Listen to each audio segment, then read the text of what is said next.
welcome back to my channel. My name is Kate of Kadescrochets, and for this video we are going to be going over a beginner crochet starter kit.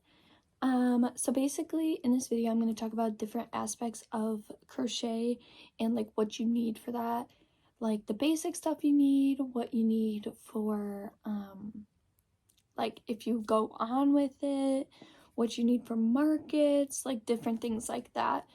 Just because I've had a lot of questions from people about like them wanting to start crocheting and they just don't even know where to start, because to be honest, the crochet world is a little bit overwhelming from the outside looking in, and knowing what to buy, what not to buy, like what you actually need for the beginning compared to what you need later, it's so confusing. And I was like, well, might as well make a video for it. So we're gonna talk about that today and then talk about different yarns. So let's get on with the video. So the first thing that we are going to be talking about is the basics that you need for crocheting. So basically that is going to be like your starter kit, and then the other stuff is going to be like where you go from there. Okay, so one of the first things that you need to start a crochet small business or just to start crocheting is patience. Patience is so important, especially when you're starting crochet, because yes, crochet is so much fun and I love it and it's relaxing to me now, but the amount of patience that comes with when you first start crocheting, because it is just so overwhelming, is insane, because there's different patterns that are like written and then you have to learn the language for written patterns and it can be really confusing. There's like different languages for everything in crochet. Personally, for this video, mostly what I'm going to be talking about is crochet plushies, because that is what I make. But you need patience for crochet plushies because it's a learning curve. Some people will start with just like regular crochet where you're going in rows, but plushies is in rounds, so you have to figure out how to start it and how to go from there. So I personally do the chain 2 method instead of the magic ring, because I don't like the magic ring. I just don't. So I do the chain 2 method, and if you guys want a video on the chain 2 method, you can let me know and I can do that as well. But patience will be very important, because crocheting, people ask me, oh, is it easy, is it hard? And I'm like, it's a learning curve. Crocheting is 100% a learning curve. Once you have it, it's pretty easy to figure out the other stuff with it, but like starting out with it is rough. But one of the first like physical items that you actually need is crochet hooks. Crochet hooks sound really obvious, and I know that it is one of the more obvious things that you think of, but a lot of people will like not know where to start about what crochet hooks to buy. Personally, when I started crocheting, I bought a variety pack like this from Amazon, and I really like those crochet hooks. I actually still use them a bit to this day. Personally, I thought for being a beginner that it was really nice because they have a handle, so like you know where to go far, like if you're going far enough on the crochet hook, and they don't hurt your hands as much. So I would highly recommend those. Obviously you don't need the most like high-tech crochet hooks when you're starting out. Plus I still use them to this day, and I've been crocheting for a long time. And then the second thing that I was going to talk about is stitch markers, which this is a stitch marker. There are multiple different kinds of stitch markers. There are the like clipping ones, and then there's the spiral ones, which I'll put them both here just so you can see both. I started out with the clipping ones, and that's the only kind I would use for the longest time, and then randomly I like lost some of my clipping ones, so then I only could find the spiral ones, and now I only like to use the spiral ones. But I feel like as a beginner your tension is looser, so it's easier to do the clipping ones so they stay in place. You don't have to worry about them falling out. I put in the clipping ones if I'm going to be leaving the project and coming back, because I don't have to worry about them falling out. With crocheting, it's such like, a lot of it's a personal preference for most things. So I personally really liked the clipping ones when I started.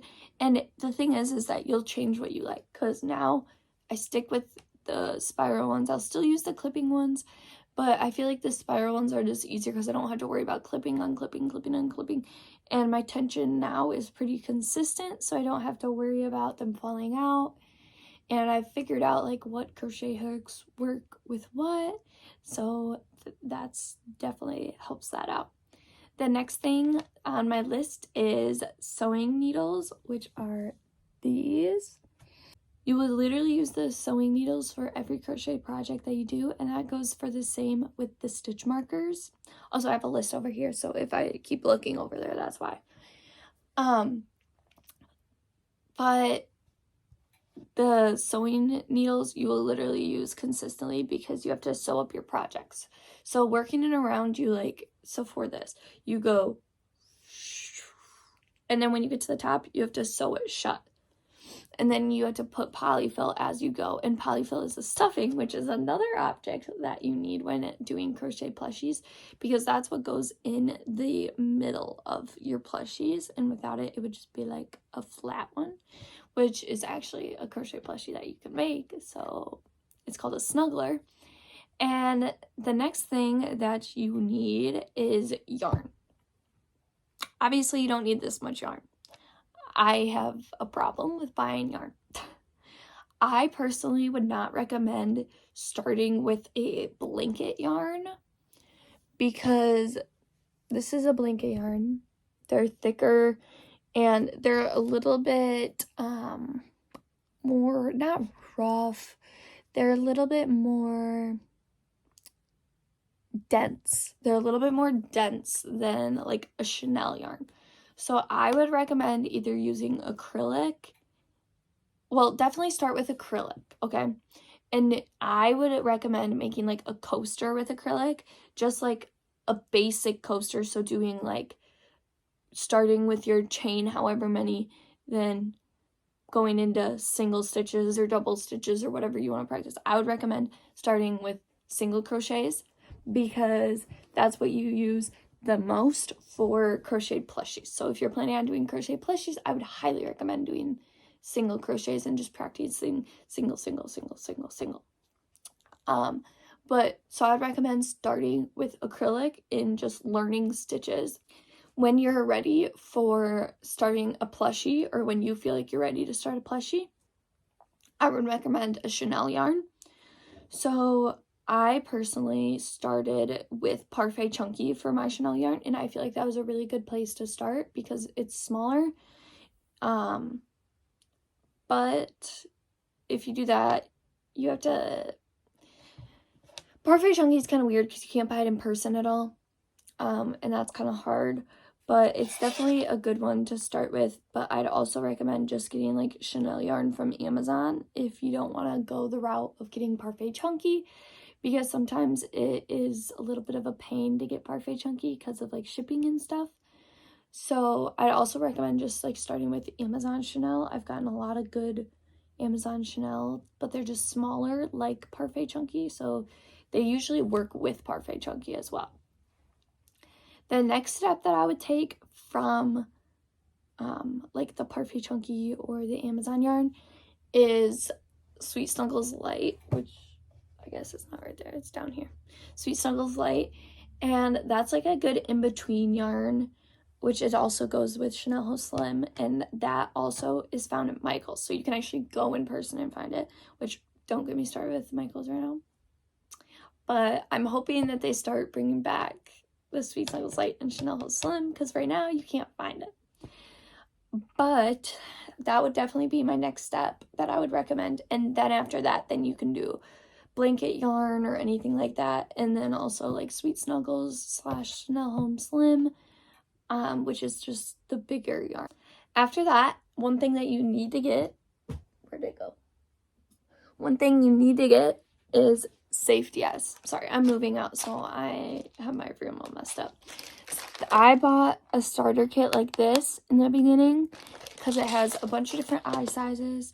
And when you're first starting, usually you only use like smaller eyes. At least for me, that's what I did. I started with smaller eyes and smaller plushies. So this came in really useful and handy for that. And then as you develop, you can do different things. But I would highly recommend, if you're starting out, just to get like a kit like this and see if you actually like it, because it's not like, it gives you a good variety. That's a good way to say it. The next section of this video is going to be different crochet hooks for different yarns. So like hook to yarn ratio. Obviously, everyone is different, and it is a trial and error thing for you, but I just wanted to come on and say what I used, because I know when I was first starting crocheting, I learned how to pick out what yarn I wanted to use but the hook that I wanted to use based on what other people said they used. And it made it a million times easier than just guessing. And on yarn, I don't know if I have it.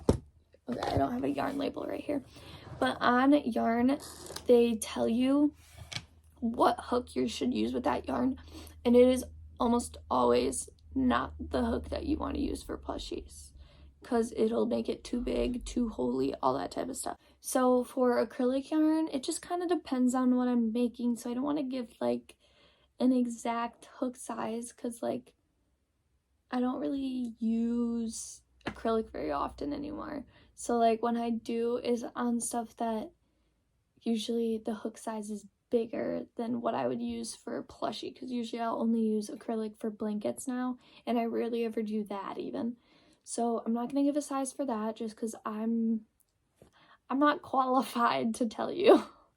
But for Parfait Chunky, I would highly recommend a 4.5mm hook. That was the best thing that worked for me.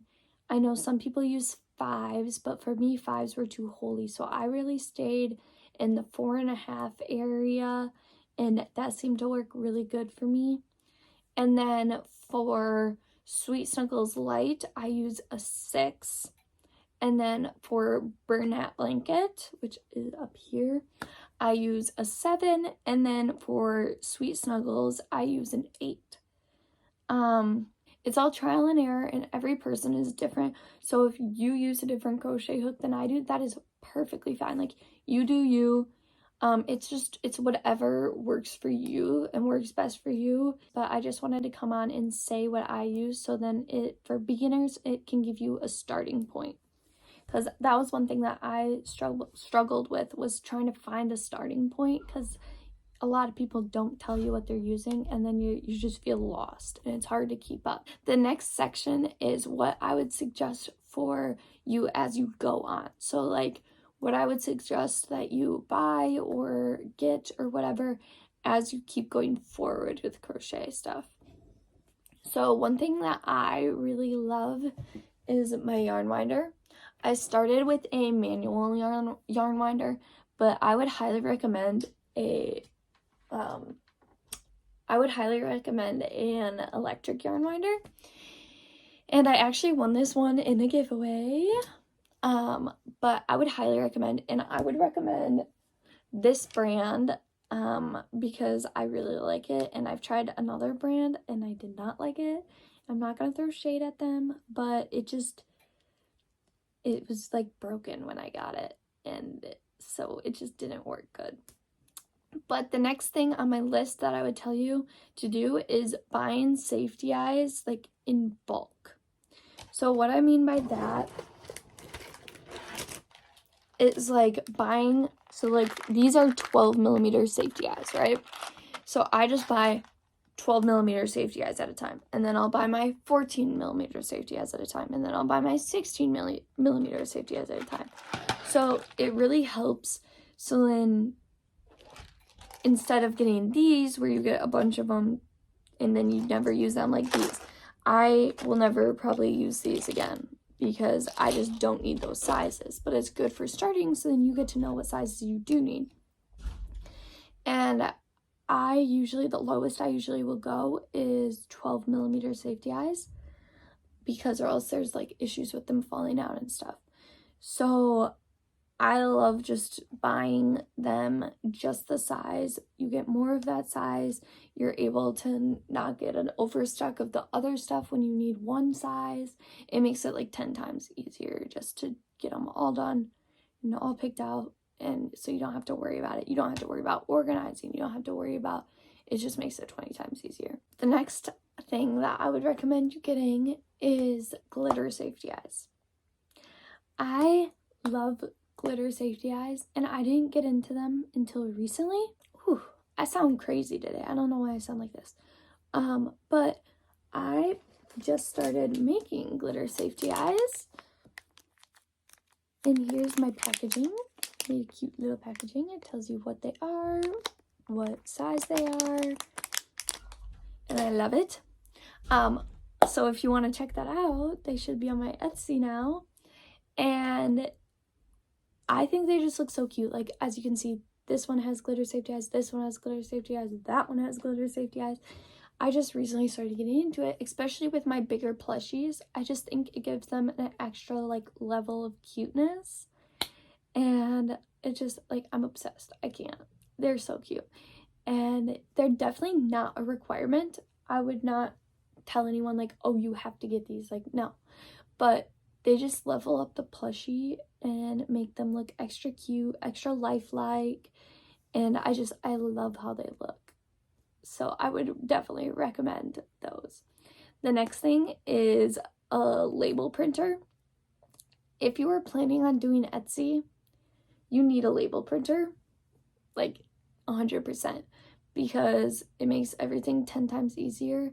One, you don't have to go to the post office. Well, you still have to go to the post office. You don't have to get it done at the post office. You get a deal when you're like buying the shipping label. And it's very convenient. Like, I don't get a bunch of Etsy orders. So like in hindsight, I probably don't necessarily need a label printer. But I love that I have the label printer, because it makes my life like a million times easier.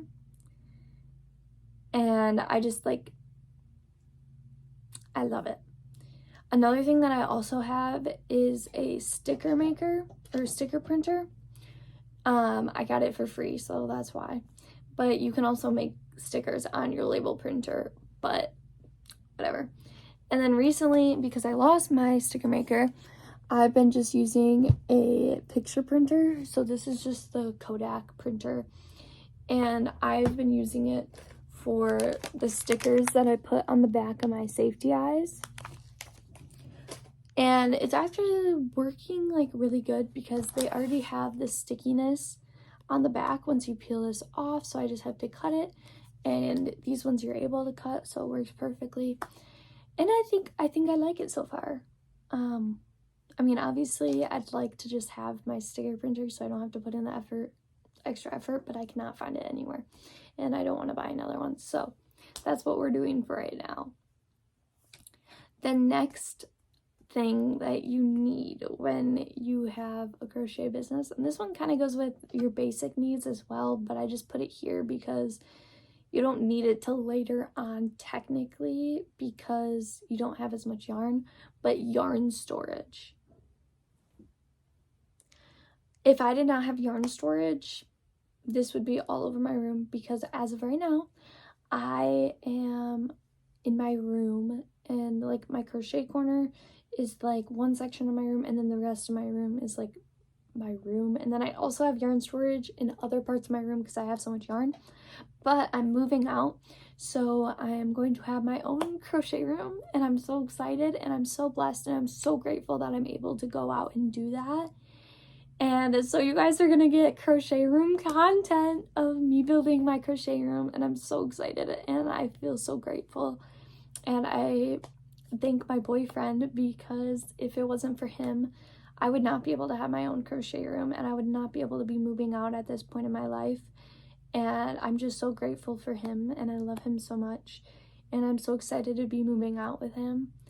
and I'm so excited to make this next little step in our life, and it's so exciting, and I'm so excited to have my crochet room and just to move out and get my life started. And yeah, so a lot's going on with me right now.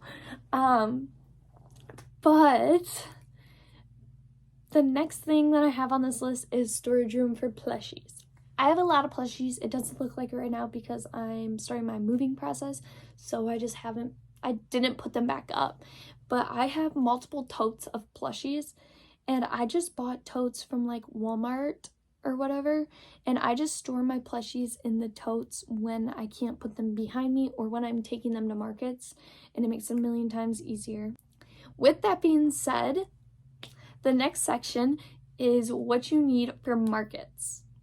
I love doing markets. I strive on going to markets.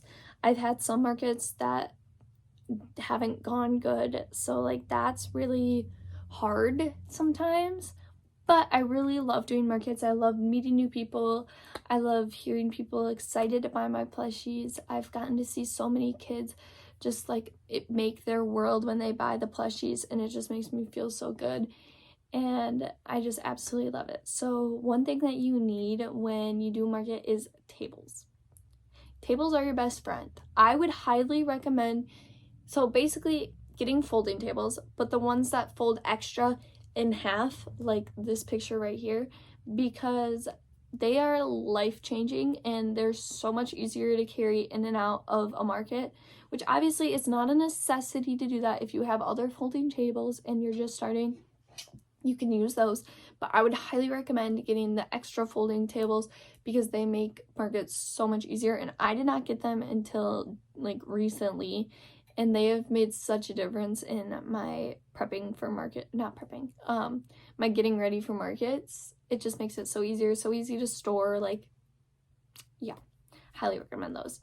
And then the next thing is table covers. You're gonna need table covers to cover the tables so it doesn't just look bland.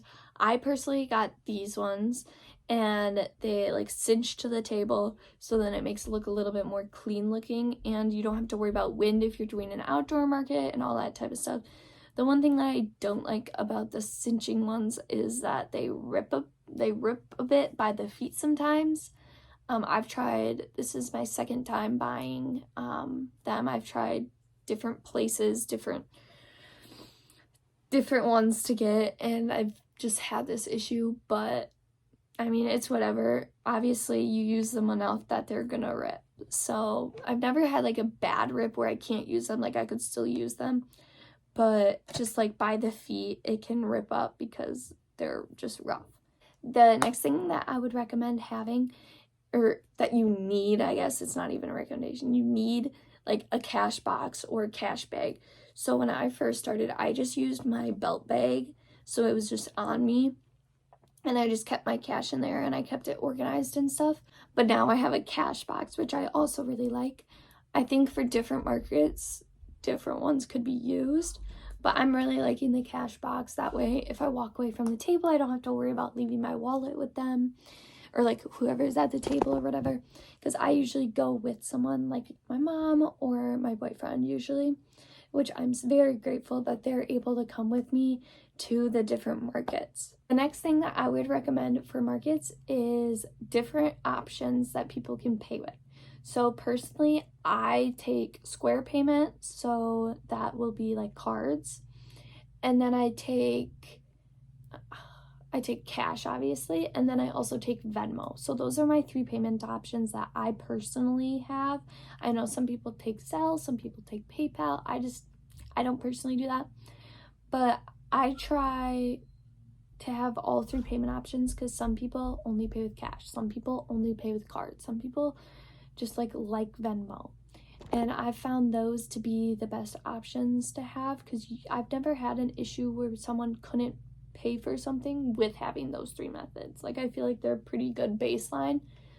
I would say majority of the time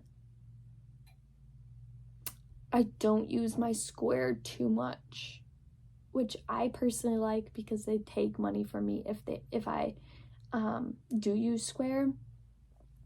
So I'd rather not use square, but it's a good thing to have. And I like to hook up my square on my iPad, and then I also can see all the prices, so that's also nice about having square. So I would highly recommend square. Basically anything that you use that has card is going to charge you, so it's just kind of part of it. All right, the next thing on my list is bags. Oh, I'm shaking the table. Is bags, because I like to have like paper bags for people to take with their plushie. Some people like them, some people don't like to like have more bags, but one thing that I've noticed is most people want to have the option to have a bag because they don't want to just carry around a bunch of stuff all the time. So I have small bags and then I have large bags. Most of my plushies fit in the small bags, but whenever I make bigger plushies, I have to use my large bags. So I would recommend having multiple sizes of bags as well. I just get black paper bags and then I put a sticker on it. These are some of the stickers that I have. I wish they were bigger, but I accidentally bought them small, so I just am using them. And I just put them at the top of the bag. Eventually, I also want to get my kadescrochet logo in a sticker so I can put them on the bags, but that'll be for another time. But I would definitely recommend getting bags. Like, it is a very highly recommended item that I would tell you to get.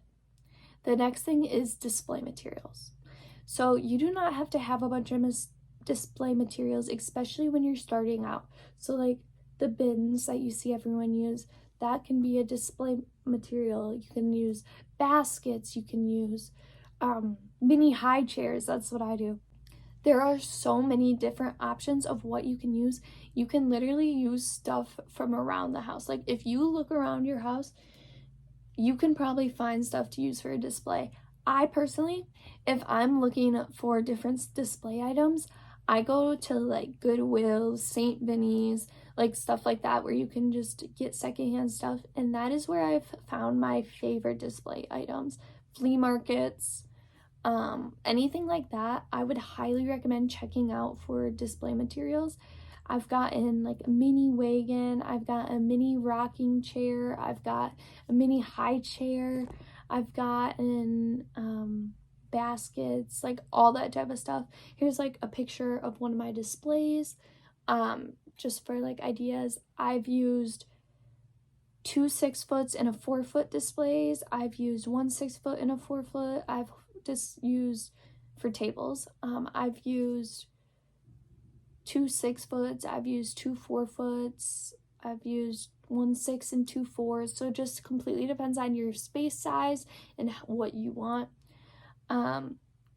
For tables wise, I know that I should have said that earlier, but it's okay.